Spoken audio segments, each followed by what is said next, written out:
नामे गौरदेशे नमः।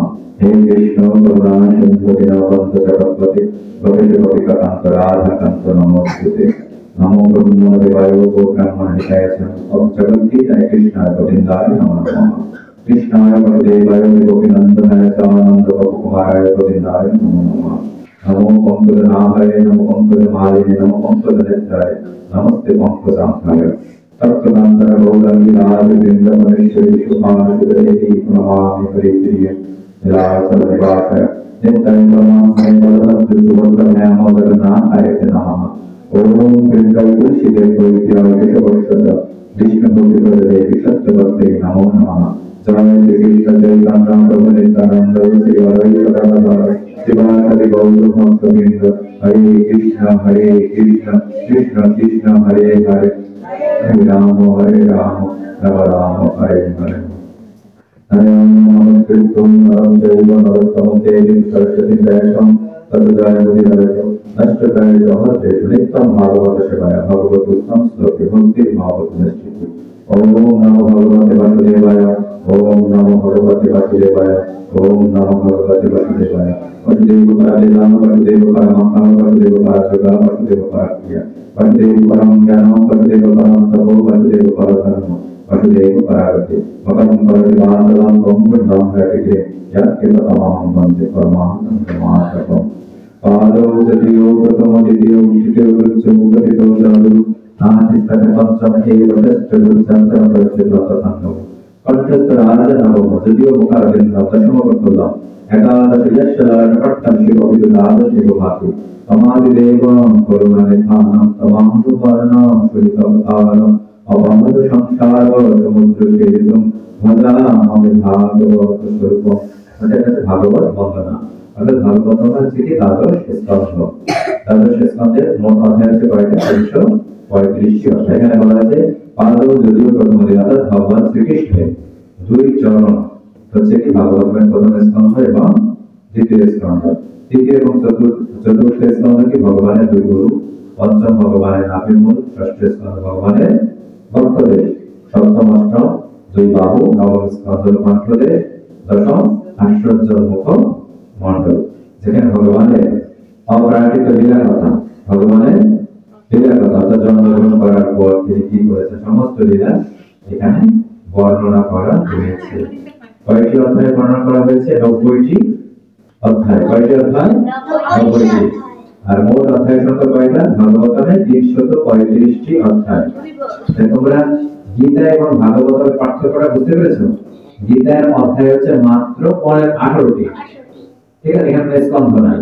আর ভাগবতের অধ্যায় হচ্ছে 335টি অধ্যায়। গীতা শ্রীকৃষ্ণ অর্জুনকে গীতার জ্ঞান প্রদান করেছে, আর ভাগবত সুখদেব গোস্বামী পরীক্ষিত মহারাজকে। এটা হচ্ছে কি গীতা হচ্ছে শ্রীমদ্ ভগবত গীতা, শ্রীমদ্ ভগবত গীতা, আর এটা হচ্ছে শ্রীমদ্ ভাগবত, এটা শ্রীমদ্ ভগবত গীতা, আর এটা হচ্ছে শ্রীমদ্ ভাগবত। শ্রীমদ্ ভাগবত ভাগবত হচ্ছে কি যে আমরা ব্যবহারিক মানে এখানে কি গীতা হচ্ছে থিওরি সূত্র, আর ভাগবত হচ্ছে তার প্রয়োগটা দেখানো হয়েছে ভক্তদের লীলার কথা জীবন কাহিনী দিয়ে এখানে, এবং ভাগবতের প্রার্থনায় পরিপূর্ণ। দশম স্কন্ধ কি ভগবানের ভাস্কর্য মুখমণ্ডল, যেখানে 90টি অধ্যায় রয়েছে। 90টি অধ্যায়ের মধ্যে প্রথম 40টি অধ্যায়কে বলা হয় বৃন্দাবন লীলা। কি? বৃন্দাবন লীলা। তারপরে মাঝখানে 11টি অধ্যায় হচ্ছে মথুরা লীলা, অর্থাৎ বৃন্দাবন থেকে কোথায় যান? মথুরায়। তারপরে 39টি অধ্যায় হচ্ছে কি যে দ্বারকা লীলা। 40, 11, 39 মনে থাকবে এই 90টি অধ্যায়। এর মধ্যে ভাগবতমে এই 90টি অধ্যায়ের মধ্যে মাঝখানে 5টি অধ্যায় 29, 30, 31, 32, 33 বলে রাস ও পঞ্চ অধ্যায়, যেখানে পরমেশ্বর ভগবান শ্রীকৃষ্ণের অপরাজিত রাস লীলা বর্ণনা করা হয়েছে। দেখা যায় শ্রীকৃষ্ণের সাথে অনেক গোপীদের ভাব, মেয়েদের, নারীদের।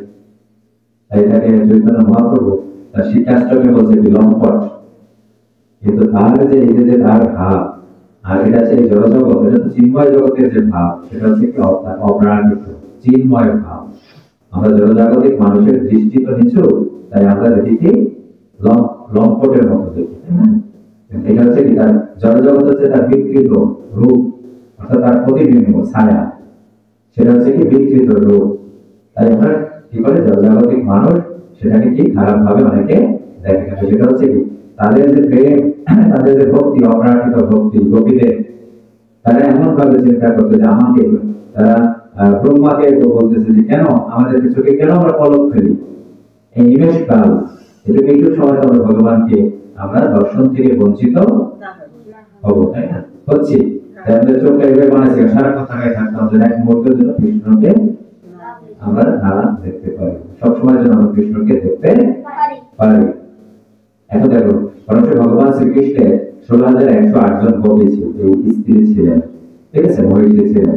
এর মধ্যে একজন নয়, 8 জন লোকই তাদের মধ্যে প্রধান ছিল। এখন একজন স্ত্রীর নাম হলো লক্ষণা। লক্ষণা কি শুধুমাত্র শ্রবণের মাধ্যমে, শ্রবণ করে কার কাছ থেকে? নারদ মুনির কাছ থেকে এই ভগবানের লীলা কথা, ভগবানের কথা শ্রবণ করে তার প্রতি প্রেম জাগ্রত হয় এবং সেই প্রেম থেকে সে ভগবানকে লাভ করে। এখন মনে করো মানে এটা কি নববিধা ভক্তি প্রথম হচ্ছে শ্রবণ। এখন ধর একটা মেয়ে বিয়ে হবে, ঠিক আছে, বড় বয়স হচ্ছে 15-16 বছর, তখন তার বাবা মা কি করলো? একটা ছেলের সন্ধান করলো। তার বাবা মা কি করলো? যে তারা মনে করো এই আলোচনা করতেছে, ছেলে খুব সুন্দর, পড়াশোনা জানে, বড় চাকরি করে, তাই না, দেখতে খুব সুন্দর, তার পরিবার ভালো, আর পাশের রুমে বসে মেয়ে শুনতেছে। তখন এই শুনতে শুনতে তার মেয়ের মধ্যে কি হয়? তার মধ্যে শ্রবণের মাধ্যমে যে সেই ছেলেটাকে দেখবার বাসনা জাগ্রত হয়। শুধুমাত্র শুনছে, সে কিন্তু মেয়েটা তাদের মেয়ে সেই ছেলেটাকে দেখেও না, শুধুমাত্র শুনেই তার প্রতি যে তাকে পাওয়ার জন্য বা তাকে দেখার জন্য তার কি হয়? ইচ্ছা জাগ্রত হয়। তাই এটা হচ্ছে কি যে শ্রবণ। তাহলে তোমরা যদি মনোযোগ দিয়ে শ্রবণ করো, এক সময় কি তোমরাও ভগবানকে লাভ করবার জন্য, ভগবানকে পাওয়ার জন্য তোমরাও এরকম ইচ্ছা আরো প্রেম বর্ধিত হবে, ঠিক আছে? বুঝে গেছে? তাহলে তোমরা কি করছো? শ্রবণ করছো। নববিধা ভক্তি রয়েছে, প্রহ্লাদ মহারাজ বলছে প্রথমে হচ্ছে কি শ্রবণ, দ্বিতীয় হচ্ছে কি কীর্তন। শ্রবণ কীর্তন বিষ্ণু শরণম পাদ সেবনম অর্চনম বন্দনম দর্শ সপ্ত আত্ম নিবেদনম। এই হচ্ছে নববিধা ভক্তি। এর মাধ্যমে আমরা ভগবানকে লাভ করতে পারি। তাই আমরা কি বলছিলাম যে গীতা এবং ভাগবত নিয়ে আলোচনা করছিলাম, এবং গীতায় 5টি বিষয় আলোচনা করা হয়েছে। কি কি? জীব, প্রকৃতি, কর্ম, কাল এবং কি পরমেশ্বর ভগবান। আর ভাগবতমে 10টি বিষয় আলোচনা করা হয়েছে। তাই হচ্ছে গীতা এবং ভাগবতের একটু পার্থক্য বুঝতে পেরেছো তোমরা? মিষ্টি, গীতা ভাগবতের পার্থক্য বলো তো, বলো। গীতা কে কাকে বলছে বলো? শ্রীকৃষ্ণ অর্জুনকে। তুমি তো শোনো না, মনোযোগ করো না। শরীর এখানে মন্ত্র কোথায় জানা হয়েছে, এবার তো শুনলে হবে না। তো শ্রীকৃষ্ণ অর্জুনকে বলছে। ভাগবতম সুখদেব গোস্বামী পরীক্ষিত মহারাজকে। গীতায় 700 শ্লোক রয়েছে এবং ভাগবতমে 18,000 শ্লোক রয়েছে। গীতার অধ্যায় কয়টি? 18টি। ভাগবতমে 335টি অধ্যায় রয়েছে। এখানে সুখদেব গোস্বামী কে ছিল? ব্যাসদেবের পুত্র। আর পরীক্ষিত মহারাজ কে ছিল? অর্জুনের নাতি অভিমন্যুর পুত্র, ঠিক আছে। ব্যাসদেব কে ছিল? আমাদের যত শাস্ত্র গ্রন্থ রয়েছে, গ্রন্থ সবকিছু লিপিবদ্ধ করেছে কে? ব্যাসদেব করেছে। আমাদের দেব করুণা নিধান তমাল বর্ণ শৈলবতার অপার সংসার সমুদ্র সেতু ভজনময় ভাগবত মদেক বন্ধু মত সঙ্গীন মদ গুরু মন মহাধন মত বিস্তারক মত ভক্ত মদানন্দ নমস্তুতে। হে শ্রীমদ্ ভাগবত, আপনাকে আমি নমস্কার করি। আপনি আমার একমাত্র বন্ধু। এই জড়জগতের প্রকৃত বন্ধুকে ভাগবত হচ্ছে আমাদের প্রকৃত বন্ধু। এই ভাগবতের মাধ্যমে আমরা আমাদের কি করতে পারি? আমাদের অজ্ঞানতা দূর করতে পারি, আমাদের হৃদয়ে অজ্ঞানতা দূর করতে পারি, ঠিক আছে। আমাদের ভিতরে যে অহংকার, আমরা প্রকৃত জ্ঞান লাভ করতে পারি। আমি কি, আমার পরিচয় কি, কেন এই জড়জগতে এসেছি, এবং ভক্তি আমরা লাভ করতে পারি। ভক্তি, জ্ঞান এবং বৈরাগ্য করতে পারি। আমাদের মধ্যে এগুলো সুষুপ্ত অবস্থায় রয়েছে। ভক্তি, জ্ঞান এবং বৈরাগ্য এগুলোকে জাগ্রত করবার জন্য আমরা ভাগবতের আশ্রয় গ্রহণ করতে হবে।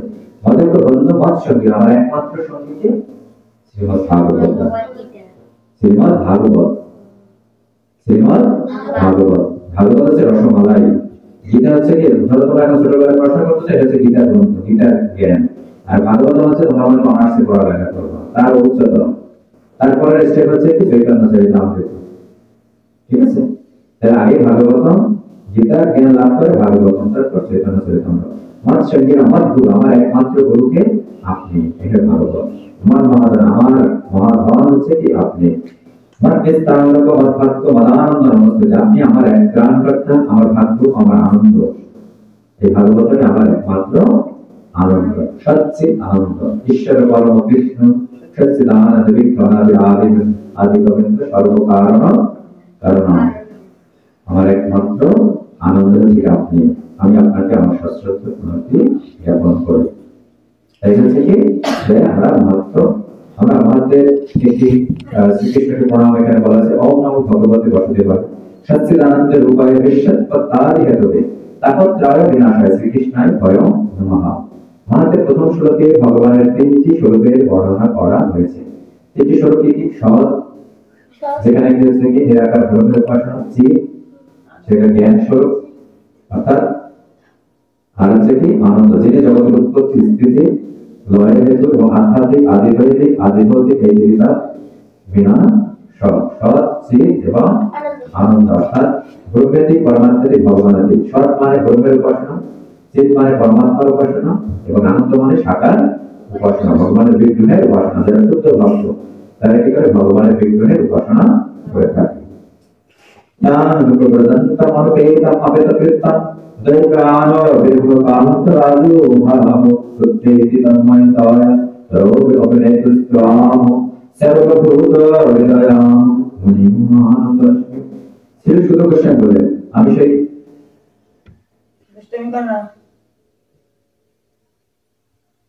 সেই মহর্ষি অর্থাৎ সুখদেব গোস্বামীকে আমার উন্নতি নিবেদন করছি, যিনি সমস্ত জীবের হৃদয়ে প্রবেশ করতে পারেন। তিনি যখন সন্ন্যাস অবলম্বন করার জন্য উপনয়ন অনুষ্ঠান হওয়ার আগে গৃহ ত্যাগ করে চলে যাচ্ছিলেন, অর্থাৎ মায়ের গর্ভ থেকে পতিত হয়ে সে বিদায়, টাটা বাই বাই মা বাবাকে। অর্থাৎ নারীও ছিল না, নারীটা কি করছে কাঁধের তলায়, অর্থাৎ পৈতার মতো সে বিদায়। বুঝতে পেরেছ? তার পিতা বলতেছে হ্যাঁ পুত্র, পিতা বলতেছে ডাকতে যাচ্ছে, তখন তার ইয়ের গায়ে সুখদেব গোস্বামী কারা উত্তর করতেছে, গাছেরা বৃক্ষরা বলতেছে, তখন তার উত্তর প্রদান করেছিল হা পুত্র বলে আহ্বান করেছিলেন। তখন তার ভাবনায় তন্ময় বৃক্ষ রাজিও দীর্ঘ কালান্তর পিতার কাছে বিদিত হয়ে প্রত্যুত্তর করেছিল। কারা উত্তর দিয়েছিল? যে বৃক্ষরা উত্তর প্রদান করেছিল। তাই আমরা এখন আমরা পাঠ করবো কি ভাগবতমে আমরা প্রবেশ করবো। আজকে আমরা ভাগবত শুরু করবো।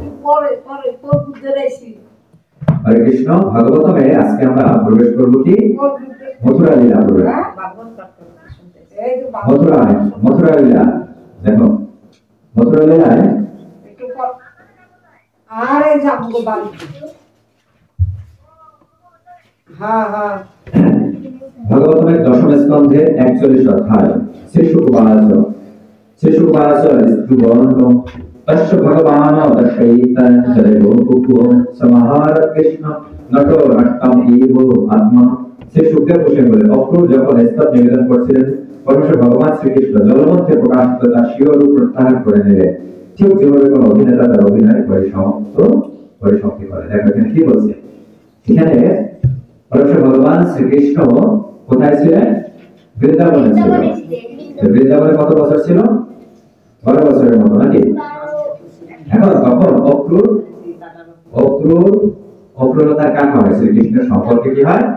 কাকা। অক্রূর কাকে আনতে গেছে? শ্রীকৃষ্ণকে আনতে গেছে। কিসের জন্য? কংস একটা পরিকল্পনা করছে। এবার কি পরিকল্পনা করেছিল? যে কাকে শ্রীকৃষ্ণকে এবার বধ করবে। ঠিক আছে, শ্রীকৃষ্ণকে বধ করবে কংস। সেই জন্য একটা তার কি কুবলয় বীর রয়েছে, হস্তি রয়েছে, তারপর চামড় গোষ্ঠী বড় বড় যোদ্ধা রয়েছে, কংস তো রয়েছে, তাই না? যত আগে ওষুধ পাঠিয়েছিল, যত মিষ্টি কংস দাও। হরে কৃষ্ণ। তাইলে এইবার একে বধ করবে, কারণ সমস্ত অসুরদের তো বধ করেছিল, তাই না? অকাসুর বধ, শকাটাসুর বধ, ধেনুকাসুর বধ, বকাসুর বধ, পুতনা বধ, 7 দিনের ওদের পুতনারে বধ করছে, তাই না? বকাসুর বধ, কত অসুরকে বধ করেছে।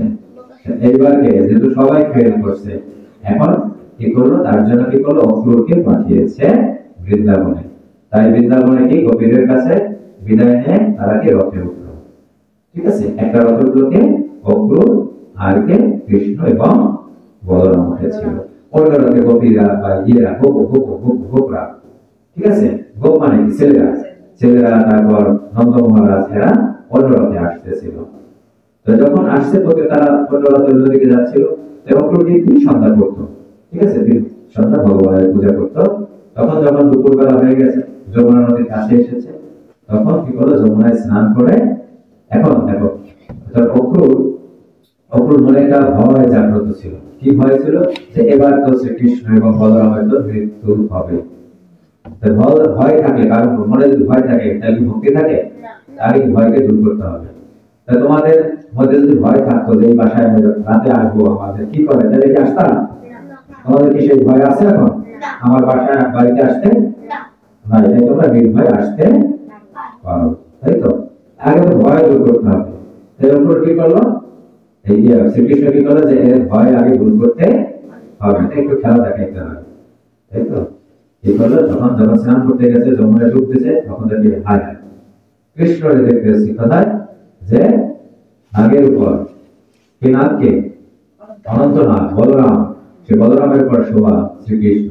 ব্যাপারটা একটু আগে দেখলাম রথে, এখন থেকে অনন্তনাগে শয়ন করে আছে।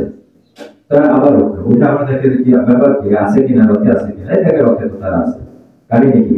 আবার ডুব দিল, আবার ডুবতে যাচ্ছে, একই দৃশ্য। হ্যাঁ, তাহলে বুঝতে পারছে এ তো সাধারণ শিশু, তার মধ্যে যে সন্দেহ ছিল সমস্ত সন্দেহ দূরীভূত হলো এবং সে বুঝতে পারলো। তখন অক্রুর এসে কি করলো? শ্রীকৃষ্ণের প্রস্তাব করলো, বলো কি কাকা ভয় গেছে? ভয় ঠিক আছে কাকা? মানে অক্রুরকে জিজ্ঞেস করতেছে কৃষ্ণ, তখন তার স্তব করলো। তাহলে প্রথমে কি আমাদের ভয় দূর করতে হবে, তাইলে কি হবে? তার তো ভক্তি আসবে, তার তো শ্রদ্ধা আসবে। আবার রথ তারা কোথায় যাত্রা শুরু করলো? কোথায়? মথুরার দিকে। এই মথুরার লীলা শুরু হবে। মথুরার যখন কাছাকাছি আসলো, শহরের কাছাকাছি আসলো, তখন শ্রীকৃষ্ণ বললেন, কাকা এবার আপনি আপনার গৃহে যান।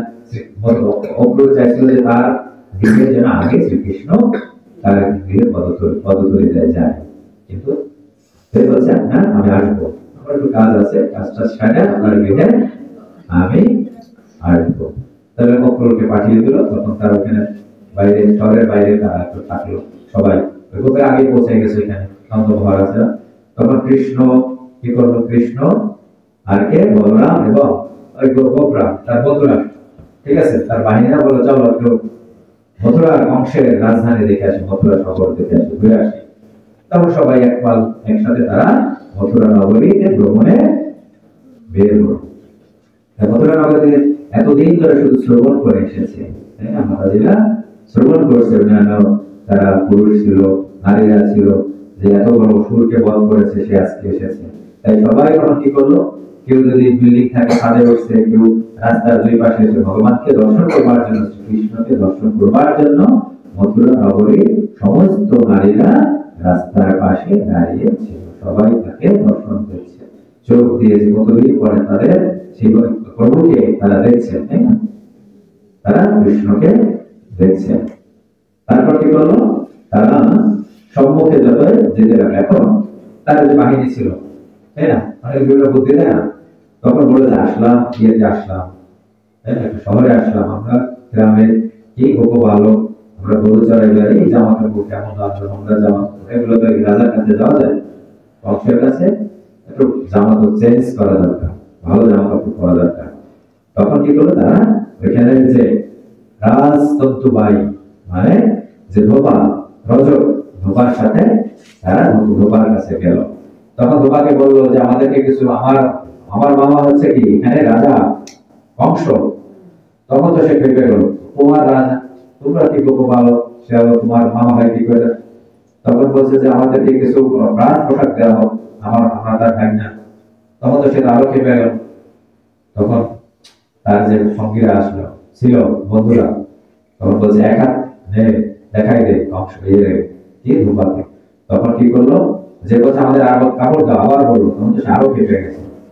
খেপে গেছে পর এক থাপ্পড় দিল। ঠিক আছে, শ্রীকৃষ্ণ ওই ধূপাকে রজকে এক থাপ্পড়ে তার হস্ত ছিন্ন হয়ে গেল। আর যারা আশেপাশে আর যারা ধোপা ছিল, শুনো মেন ধোপা, তারা সবাই তো কাপড় চোপড় রাখে। কৃষ্ণ বলরাম যারা ছিল, ঠিক আছে, এরা কি করলো, ওই কাপড় যার যেটা পছন্দ হয় সবাই যা পড়লো। এখন দেখা যায় কি দৈত্যদের কাপড় চোপড় দেখা যায় কি এক পায়ের মধ্যে দুই পায়ে ঢুকে যায়, মাথা ঢুকে যায়, আর একটা আলফালা কত করছে, বুঝছো, অদ্ভুত দেখায়। এখন কি করবে, এখন তার বাবা ইয়া তার বন্ধুরা বলতেছে কৃষ্ণ কাপড় ধরে কিন্তু এই ছেলে কাছে আগেই ভালো ছিল, এক কাজ এটা একটু ফিটিং করে তো দরকার।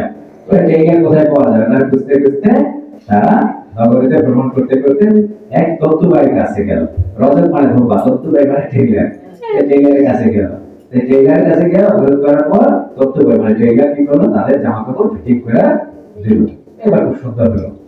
তখন বন্ধুরা বললো যে বন্ধু কৃষ্ণকে বলতেছে যে জামা হইলো, ফিটিং হইলো, এত গলায় মালা দরকার নাকি, গলায় তো মালা দরকার।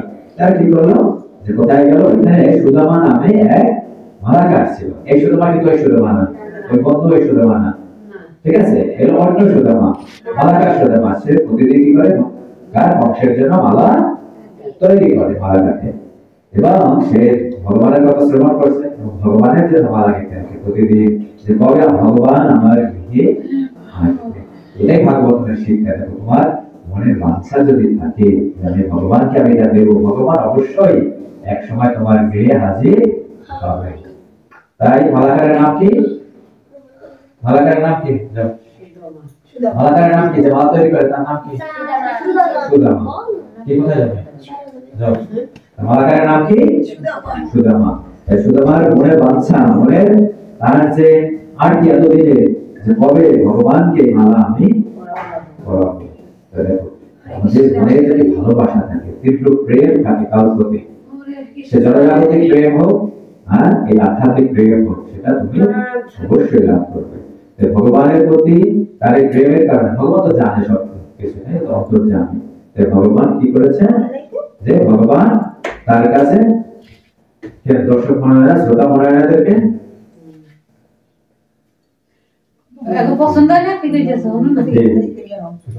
তাহলে তাহলে আমরা কি বলছিলাম, যে মালাকার সুদামা তখন কি করলো, যে ভগবানকে সেই মালা দিল, বন্ধুদের সকলকে বলরামকে মালা প্রদান করলো, এবং ভগবান সেই সুদামার বাঞ্ছিত তার যে বাসনা সেটা কি প্রদান করলো।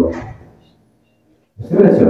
তাই আমরা যদি এক জায়গা থেকে ভাবি, ঠিক আছে, হরে কৃষ্ণ, তাই এরপর কি করলো, এখন তো কি হইলো, জামা হইলো, ফিটিং হইলো, তাই না, আর কি হয়েছে, মালা হয়েছে, কপালটা খালি খালি লাগতেছে, তাই না। এখন কি দরকার, যে কপাল একটু তিলক চন্দন যদি হয় তাহলে তো ভালোই হতো।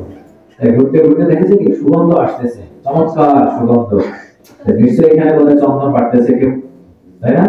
হ্যাঁ সুন্দরী দেখে বলতেছে, আরেক সুন্দরী কি করতেছিল, চন্দন বাড়তেছিল। ভগবান তো জানে সেই সুন্দরীকে জানো, তাকে ত্রিবক্রা, কুবজা, কুবজা মানে কি, পূজা মানে তিনটা বক্র, বুঝতে পারছো, শরীরের দ্বারা এরকম।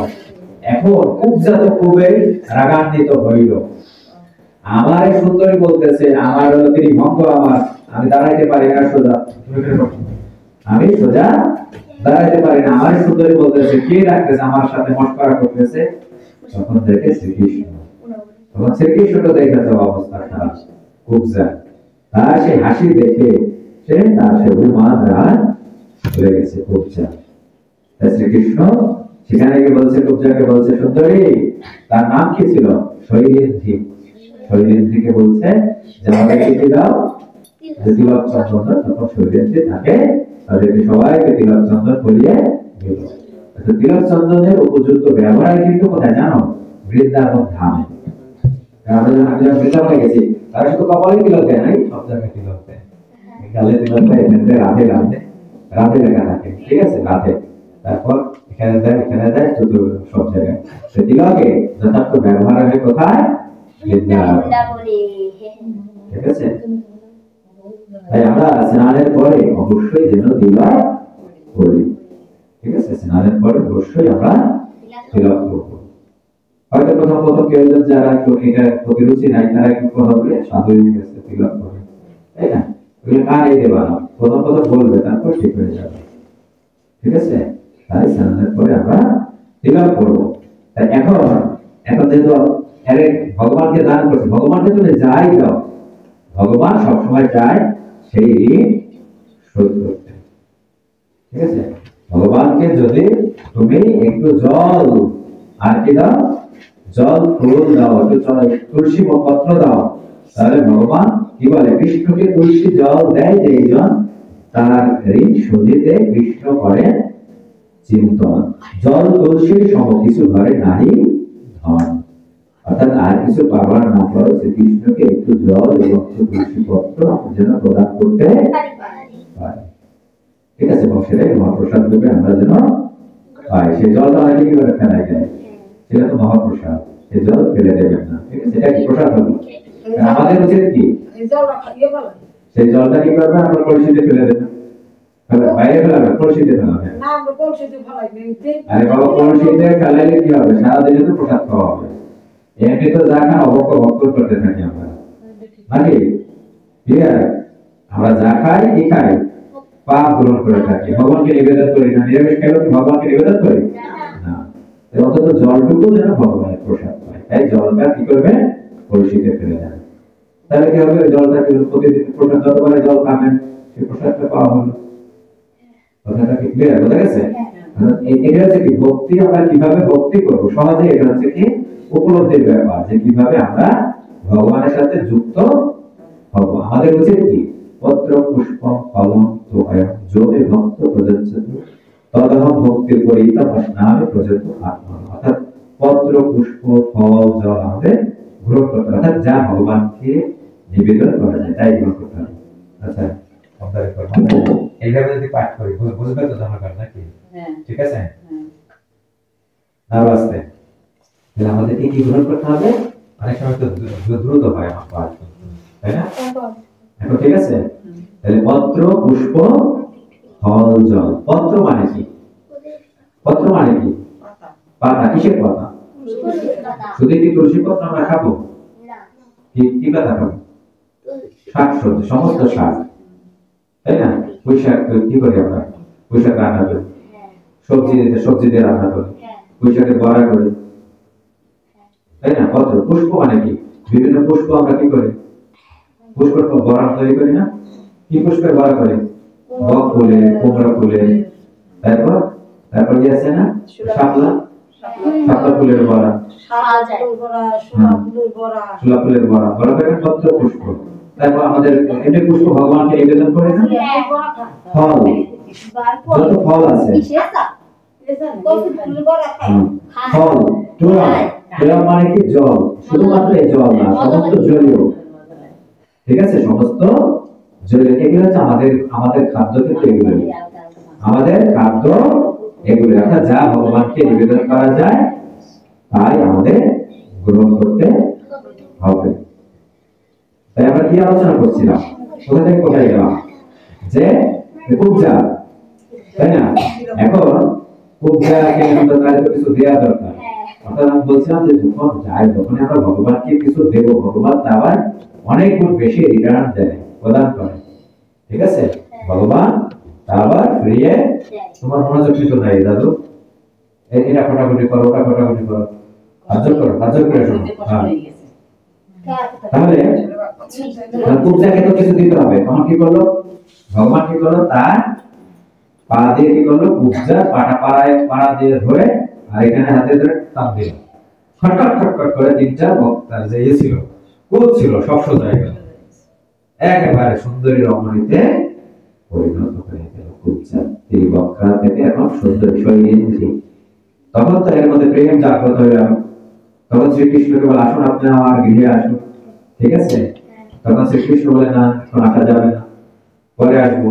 তখন কুবজাকে তাকে বুঝিয়ে সুঝে সেখান থেকে সে গেল। তার তো আরো কাজ আছে, তাই না? এরপরে কি হলো? এখন তারা কি হলো? ভগবানের কি পাইলো বলো?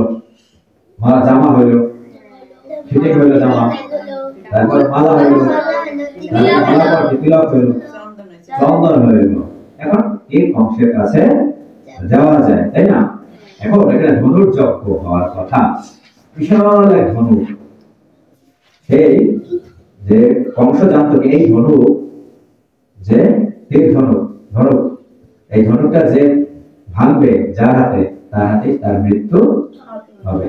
সেই ধনুর যজ্ঞ যেখানে ধনুকটা রাখা আছে সেখানে কৃষ্ণ এবং বলরাম প্রবেশ করে গেল। তখন তার যারা ছিল পুরোহিতরা ছিল তাদেরকে বাধা দেওয়ার চেষ্টা করছে। তার বাধা শুনে কি কৃষ্ণ বলরাম কি করলো? কৃষ্ণকে কি করলো? সেই ধনুকটা অনেক ভারী, তুলে ধরে সেটাকে ভেঙে ফেললো। আর ভয়ঙ্কর শব্দ বেরো, সেই শব্দ আর কর্ণপুরে পৌঁছাইল কংসের। কংস তো এবার ভীত সন্ত্রস্ত হয়ে গেল যে তার মৃত্যু, তার কাল, মহাকাল হাজির হয়েছে। কংস সিগন্যাল পেয়ে গেছে যে এবার আমার মরতে হবে, বেশি দিন আর নেই, বেশি সময় আর নেই।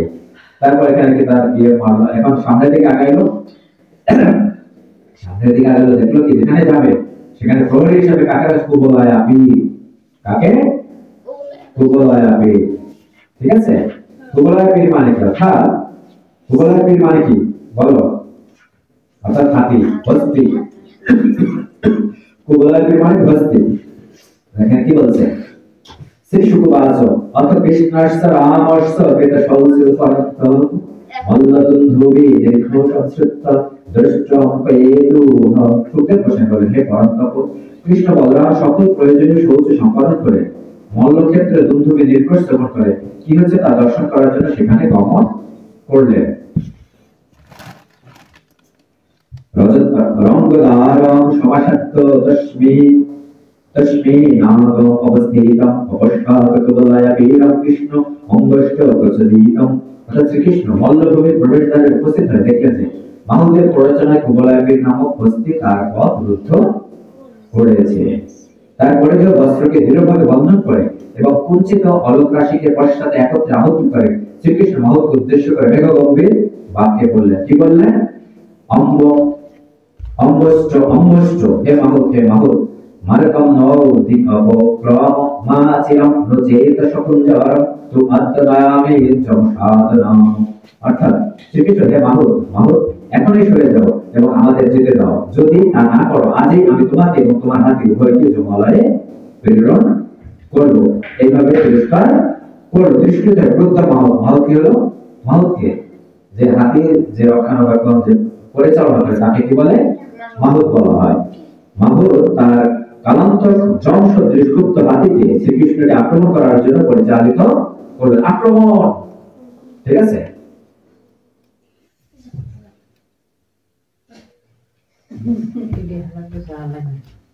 তারপর মাহুদকে কি করলো? মাহুদ কি করলো? হাতিকে পাঠাই দিল। তখন হস্তি যখন আসলো শ্রীকৃষ্ণ আর এবার কি আর কার সাথে? হাতির সাথে এবার যুদ্ধ। ঠিক আছে? কিভাবে যুদ্ধ করলো দেখো। সেই হস্তিরাজ কৃষ্ণের দিকে ধাবিত হয়ে ভয়ঙ্কর ভাবে তার সুর দিয়ে তাকে ধারণ করলো, অর্থাৎ সুর দিয়ে তাকে পেঁচায় ধরলো। কিন্তু কৃষ্ণ স্খলিত হয়ে তাকে আঘাত করে তার দৃষ্টির বাইরে তার পাগুলের মাঝখানে আঁচড়ে দিল। অর্থাৎ এই হাতির সাথে একটু খেলা করতেছে, মারার আগে একটু খেলা। অর্থাৎ হাতিটা কি করলো? সুর দিয়া পেঁচাই ধরলো। সে প্যাঁচ খুলে কি করলো? তার পায়ের নিচে গেল, মানে পেটের নিচে। এখন তো আর দেখতেছে না, বুঝতে পেরেছো? এখন আর হাতিটা কৃষ্ণকে দেখতে পাচ্ছে না। তখন কি করলো? তার ঘ্রাণেন্দ্রিয়ের সাহায্যে তাকে অন্বেষণ করতে লাগলো। ঘ্রাণ দিয়ে কুবলয় পীর ভগবানকে পুনরায় তার সুর দিয়ে ধারণ করলে ভগবান নিজেকে বলপূর্বক মুক্ত করলো, অর্থাৎ আবার তাকে মুক্ত করলো।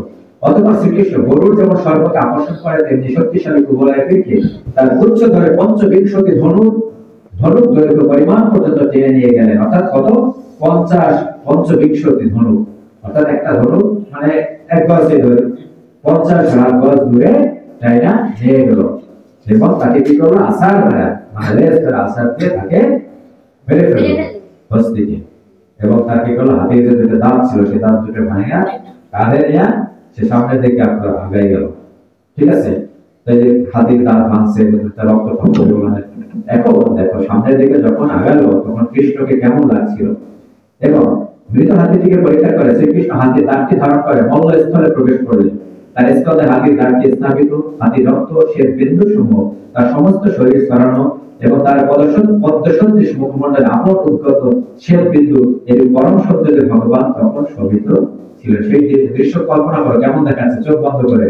অর্থাৎ ভগবান কি করলো, সবাই চোখ বন্ধ করে কল্পনা করি, তার কি যে কোষা মেরে তার কাঁধে কি আছে, এখন হাতে দাঁত, সাদা দাঁত, এবং সে কি রক্তবিন্দু মুখে এবং ঘাম রয়েছে, কেমন দেখাচ্ছে। এবং তার অপূর্ব সুন্দর তার মুখমণ্ডল, সে কি করলো মল্লস্থলে প্রবেশ করলো।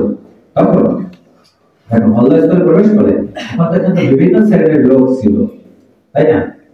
গোপরা ছিল, তারপর ওই ইয়েরা ছিল, মথুরা মাসি ছিল, তারপর কে ছিল, ওই কংস ছিল, চাণুর, মুষ্টিক, বিভিন্ন শ্রেণীর লোক ছিল। একজন এক এক রকম করে তাকে দর্শন করলো।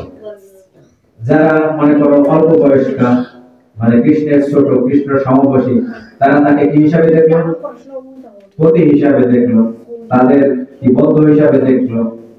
আর যারা মাতৃস্থানীয় তারা সন্তান হিসাবে দেখলো শ্রীকৃষ্ণকে। আর যারা তার বন্ধু দেখলো, কেউ পুত্র হিসাবে দেখলো।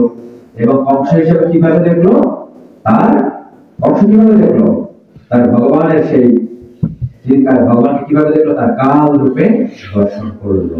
দেখো মল্ল নাম অশ্বনীতি নাম নরবর স্ত্রী নাম স্বরূপ রূপনাম সজন কীর্তি ভোজম সন্তান শাস্তা সপিত্র শিশু মৃত্য ভোজ পবতে বিরাট অবিদোষা তথ্যম পরম যোগী নাম বৃষ্ণি নাম পরদে বিদিত রঙ্গম গত সব অগ্রজ। অর্থাৎ মল্লবীরা স্থানে শ্রীকৃষ্ণ যখন তার অগ্রজ প্রবেশ করলেন তখন ভিন্ন ভিন্ন শ্রেণীর মানুষের কাছে ভিন্ন ভিন্ন ভাবে প্রকাশিত হলেন। মল্লযোদ্ধাগণ তাকে বজ্রের মতো দর্শন করলেন, মথুরার জনসাধারণ তাকে নরশ্রেষ্ঠ রূপে দর্শন করলেন, রমণীগণ তাকে মূর্তিমান কাম রূপে দর্শন করলেন, গোপগণ তাকে সজত রূপে, অধার্মিক রাজারা তাকে দণ্ডদাতা রূপে, তার পিতামাতা তাকে তাদের সন্তান রূপে, ভূতরাজ কংসের কাছে মৃত্যু রূপে, অল্প বুদ্ধি সম্পন্ন মানুষদের কাছে ভগবানের বিরাট মূর্তি স্বরূপ, যোগীগণের কাছে পরম ব্রহ্ম রূপে এবং বৃষ্ণিগণ তাদের পরম পূজ্য বিগ্রহ রূপে দর্শন করল। অর্থাৎ এক একজন এক এক, যে যার যেমন ভাব সে সেইভাবে ভগবানকে দর্শন করলো। এখন কি করলো, কংস কি করলো, যে আক্রমণ, আবার চাণুর গোষ্ঠী এদেরকে বললো যে আক্রমণ করবার জন্য। এখন সেখানে কারা আসলো, যে এবং আরেকটু ঘটনা এখানে, যে বিভিন্ন এখানে যে মথুরাবাসী তারা তখন ভগবানের দর্শন করে তার বিভিন্ন লীলার কথা স্মরণ করলো।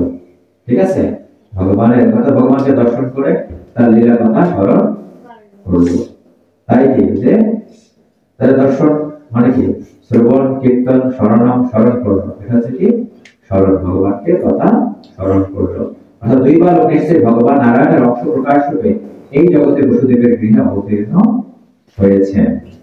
এরপর তারা সেখানে যে বিভিন্ন, তারা কি বিভিন্ন কথা, ছোটবেলার কথা তারা যা শুনছে যে বিভিন্ন অসুররা তাদেরকে কি করলো, আক্রমণ করেছে, অসুররা তাদেরকে, অসুরদেরকে মেরে ফেলেছিল। এবং এরপর কি হলো, কংসবধ, চাণুরকে বধ করলো। চাণুর কি বিশাল শরীর, শ্রীকৃষ্ণ কত বছরের বালক, মাত্র 12 বছরের বালক, চাণুরকে বধ করলো। এরপর কি বলদেব কি করলো, বলরাম মুষ্টিককে বধ করলো। তারপর কি করলো, বলরাম আরেকজন বধ করলো, কূটকে বধ করলো। এই টাকা কূটকে বধ করলো। তারপর কে শলকে বধ করলো, কে কৃষ্ণ, শল এবং তোষককে, তোষলকে, শল এবং তোষলকে বধ করলো। তাই চাণুরকে বধ করলো। তাই মুষ্টিককে বধ করতেছে কে, বলরাম মুষ্টিককে বধ করেছিল। বলরাম আরো কাকে বধ করেছে, কূটকে বধ করেছে। বলরাম কূট, আর কাকে, মুষ্টিককে। আর শ্রীকৃষ্ণ চাণুরকে, আর কে শল এবং তোষলকে বধ করলো। এরপর কি করলো, যে কংসের ভাইরা আসলো, তাদের সাথে যুদ্ধ হলো, তাদেরকেও সকলকে এই যমলয়ে পাঠাই দিল। এরপর কি আসলো, যে ভগবান শ্রীকৃষ্ণকে বধ করলো। বধ করার পর যে যেখানে কংসের সাথে যেখানে কেউ ফাইট হবে, তাই না, মল্লযুদ্ধ হবে, সেখানে লাফ দিয়ে উঠলো। আর কংস কি করলো, যে তার তরবারি নিয়ে ওখানে লাফ দিয়ে এসে পড়লো। কংস তার তরবারি বের করার আগে কি করলো, কৃষ্ণ তাকে লাফ দিয়ে তাকে ধরে ফেললো, ধরে গিয়ে তার সাথে যুদ্ধ হলো। ঠিক আছে, তাকে কিল ঘুষি মেরে তাকে একেবারে আছাড় দিয়ে ফেলে দিল কংসকে, এবং বুকে ভয়ঙ্কর ঘুষি দিল। এক ঘুষিতে কংস শেষ। ঠিক আছে, কংস বধ হলো। বলিয়ে ভক্ত বৎসল ভগবান শ্রীকৃষ্ণ কি জয়, বলিয়ে শুদ্ধ ভক্তবৃন্দ কি জয়। হরে কৃষ্ণ। তাহলে কি, যে কংসের বধ, এই দেখো, এই কংস বধের কারণে কিন্তু শ্রীকৃষ্ণ এই জগতে এসেছিল। এটা হলো তার একটা প্রধান কারণ। কংসকে মুক্ত করবার জন্য শ্রীকৃষ্ণ এই জগতে এসেছিল। তাই এখন কি হলো, নেক্সট কাজ কি, কংস তো বধ হলো। পরবর্তী কাজ কি, এখন পর্যন্ত তার পিতা মাতাকে তারা দর্শন পায়নি। পিতা মাতাকে গিয়ে কি করলো, কারাগার থেকে তাদেরকে উদ্ধার করলো। ঠিক আছে, তাই এরপর কি করবে, এখন কংস বধ হলো, পিতা মাতাকে উদ্ধার হলো। তার পিতা মাতা কি করলো, তাদের পুত্রের এই কাহিনী শুনে দর্শন করে তখন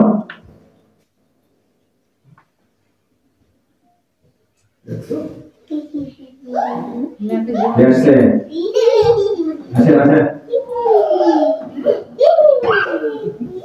দাদা আসো।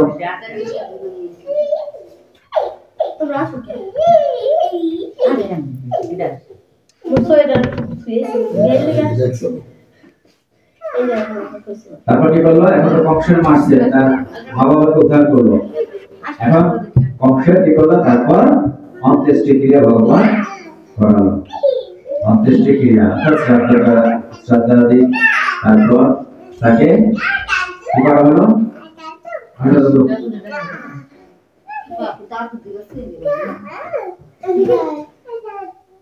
আসো আসো।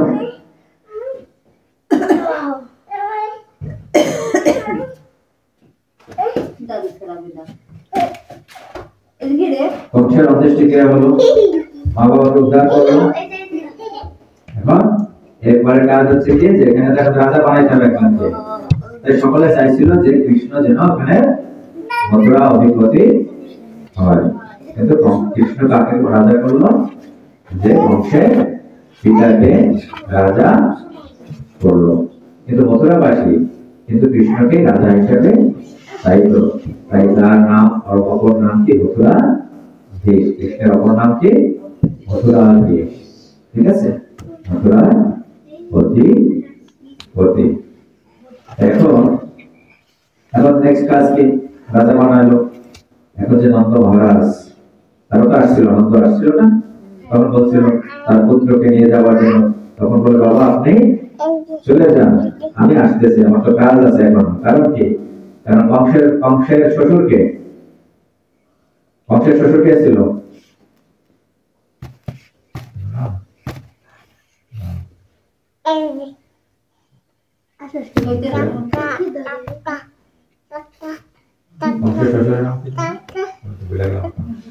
কংসের শ্বশুর না, ওই যে ভীমের সাথে যুদ্ধ হইলো, যুদ্ধ করে মারলো বলরাম।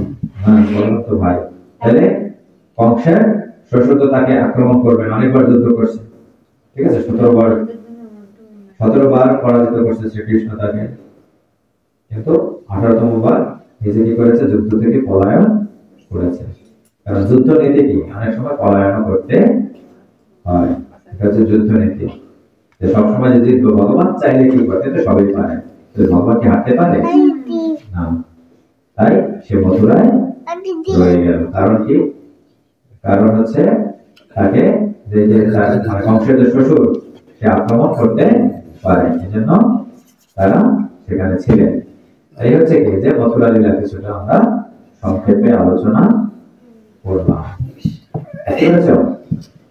তাই আমরা এবার দেখি কিছু প্রশ্ন উত্তর আমরা করি।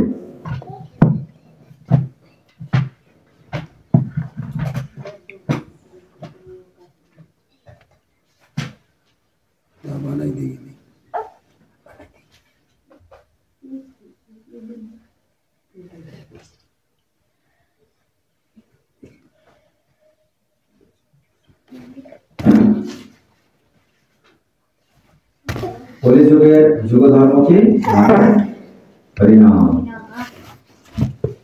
অর্থাৎ শুনেছি পৃথিবীতে সব ধর্মই ইসলাম ধর্মে পরিণত হবে, এই সম্পর্কে কোন ভবিষ্যৎবাণী রয়েছে কি? অর্থাৎ চৈতন্য মহাপ্রভু কি বলছিল, পৃথিবীতে আছে যত নগরাদি গ্রাম সর্বত্র প্রচার হইবে মোর নাম। অর্থাৎ সমস্ত নগর গ্রামে আমার নাম অর্থাৎ এই হরিনাম প্রচার হবে। এখন আমরা দেখি কি ইসলামের কারণে কি পৃথিবীতে সব দেশে কি এখন হরিনাম হচ্ছে। মিষ্টি তোমার কিন্তু মনোযোগ না একদম। তারপর কি হরে নাম হরে নাম কেবল কলম নাস্তে বা নাস্তে গতি অন্যত। হরিনাম কি গতি বা কি গতির শেষ কোথায়, কখন জীব সেই গতির কথা চিন্তা করে। পরমেশ্বর ভগবান শ্রীকৃষ্ণ নামে হলো হরিনাম। অর্থাৎ হরে কৃষ্ণ কৃষ্ণ কৃষ্ণ হরে হরে হরে রাম রাম রাম হরে হরে। এই মহামন্ত্র কীর্তন করা এই দুঃখময় জগতে এবং অনেক পৃথিবীতে জীবকুলের উদ্ধারের একমাত্র পথ হচ্ছে আমাদের এই হরিনাম। শাস্ত্র মতে এছাড়া আর কোনো গতি নেই, হরিনাম সংকীর্তনে আমাদের একমাত্র গতি। কলিকালে নাম বিনা যদি কোনো গতি না থাকে, তবে গগনচুম্বী মন্দির সময় প্রতিদিন যাগযজ্ঞ পূজা অর্চনা আরতি জপ তবে কি কোনো ফল নেই? অবশ্যই ফল আছে, যে এগুলো এর সাথে আমরা কি করবো, যাগযজ্ঞ বিভিন্ন যে ভগবানকে স্মরণ আমরা করব, তাই না? বল কৃষ্ণ কর কৃষ্ণ শিক্ষা। অর্থাৎ সবকিছু আমরা বল কৃষ্ণ মানে কি হরিনাম করতে হবে, বল কৃষ্ণ ভগবানের পূজা অর্চনা করতে হবে, কর কৃষ্ণ শিক্ষা গীতা ভাগবতম পড়তে হবে। কারণ এর মাধ্যমে কি আমাদের হৃদয়ের অজ্ঞানতা দূর হবে, আমরা বুঝতে পারবো, জানতে পারবো আসলে আমাদের কি করণীয়। আপনারা শুধু হরে কৃষ্ণ কীর্তন করতে জানেন, বেদ বেদান্ত সম্পর্কে আপনাদের কি কোনো যোগ আছে তা বিচার্য নয় কি? এখানে বলছে কি আজ থেকে প্রায় 500 বছর আগে কাশীর মহা মায়াবাদী সন্ন্যাসী প্রকাশানন্দ সরস্বতী শ্রী চৈতন্য মহাপ্রভুকে প্রশ্ন করেছিলেন, সন্ন্যাসী হওয়া করো নর্তন গায়ন ভাবুক সব অঙ্গে লইয়া করো কীর্তন, বেদান্ত পঠন ধ্যান সন্ন্যাসীর ধর্ম, তাহাচারি করো কেন ভাবুকের কর্ম। অর্থাৎ সন্ন্যাসী হয়ে বেদ বেদান্ত অধ্যয়ন চর্চা বাদ দিয়ে কেবল হরে কৃষ্ণ কীর্তন করে ভাবুকের মতো হীন কর্ম করো কেন? উত্তরে মহাপ্রভু শ্রী চৈতন্যদেব বলেছিলেন, মূর্খ তুমি, তোমার নাহি বেদান্ত অধিকার, কৃষ্ণ মন্ত্র জপ সদা এই মন্ত্র সার, কৃষ্ণ মন্ত্র হইতে হবে সংসার মোচন, কৃষ্ণ নাম হইতে হবে কৃষ্ণেরও চরণ। অর্থাৎ কৃষ্ণ নামের মাধ্যমে আমরা কৃষ্ণের চরণ লাভ করব। তাই নাম বিনা কলিকালে নাহিয়া ধর্ম, সর্ব মন্ত্র সার নাম এই শাস্ত্র মর্ম। অর্থাৎ আমাদের এই হরিনাম করতে হবে। তারপর নিম্নতর জীবদের কিভাবে মুক্তি সম্ভব? নিম্নতর জীব মানে কি পশু পাখি বৃক্ষাদের মুক্তি কিভাবে হয়? এখানে দেখো কি বলছে, দেখো চৈতন্য ভাগবতে বলছে পশু পাখি কীট আদি বলিতে না পারে। অর্থাৎ এরা কি কথা বলতে পারে? তারা হরিনাম করবে না, শুনলেই হরিনাম তারা সবে করে। অর্থাৎ এই জন্য আমাদের জপ করতে হবে কি একটু উচ্চ স্বরে। ফলে কি হবে, এই যে শব্দ তরঙ্গ অপ্রাকৃত, এই শব্দ তরঙ্গ তাদের কাছে পৌঁছায়, ফলে তারাও উদ্ধার হবে। কপিদাসী যত ছিল হরিনাম উদ্ধার হলো, তার সাক্ষী জগায় মাথায়। তারপর দেখো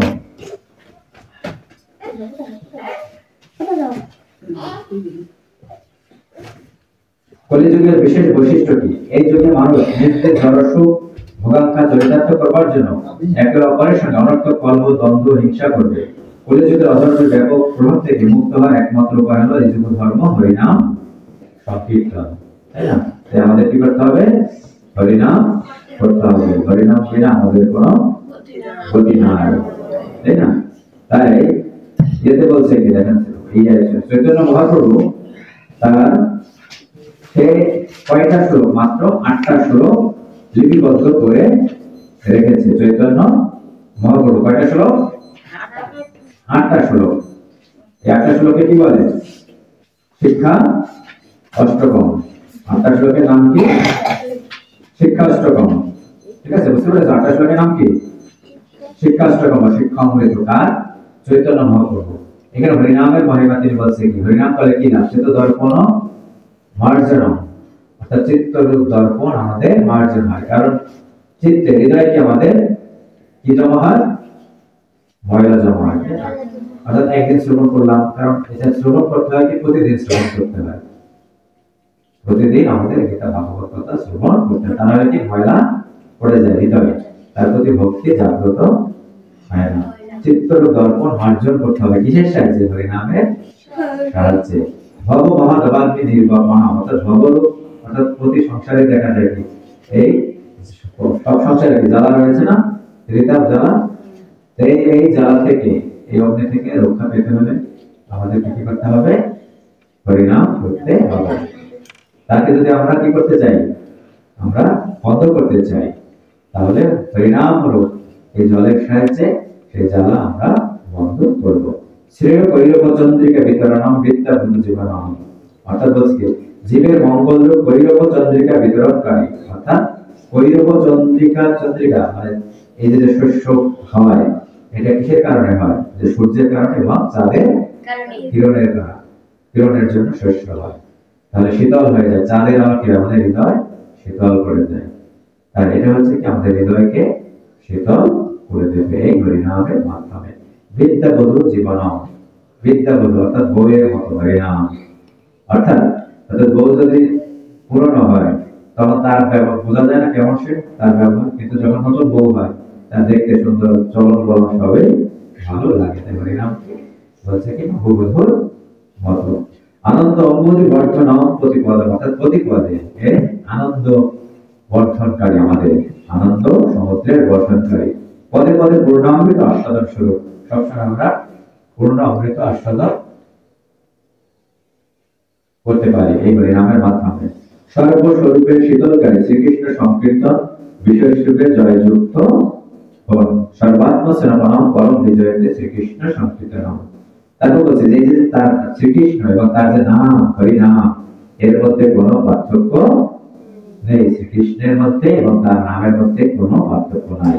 তারপরে শ্লোকে বলছে কি নাম নাম কালী বহুধা নিজ সর্ব শক্তি তত্র অর্পিতা, তত্র অর্পিতা মানে তত্র মানে সেখানে আমি অর্পণ করেছি, ঠিক আছে, তার নামের মধ্যে তার সম্পূর্ণ শক্তিকে অর্পণ করেছে নিয়মিত। এই এদিকে বসো, বসো, তো একটা বেশি নাই তুই আমার যাও।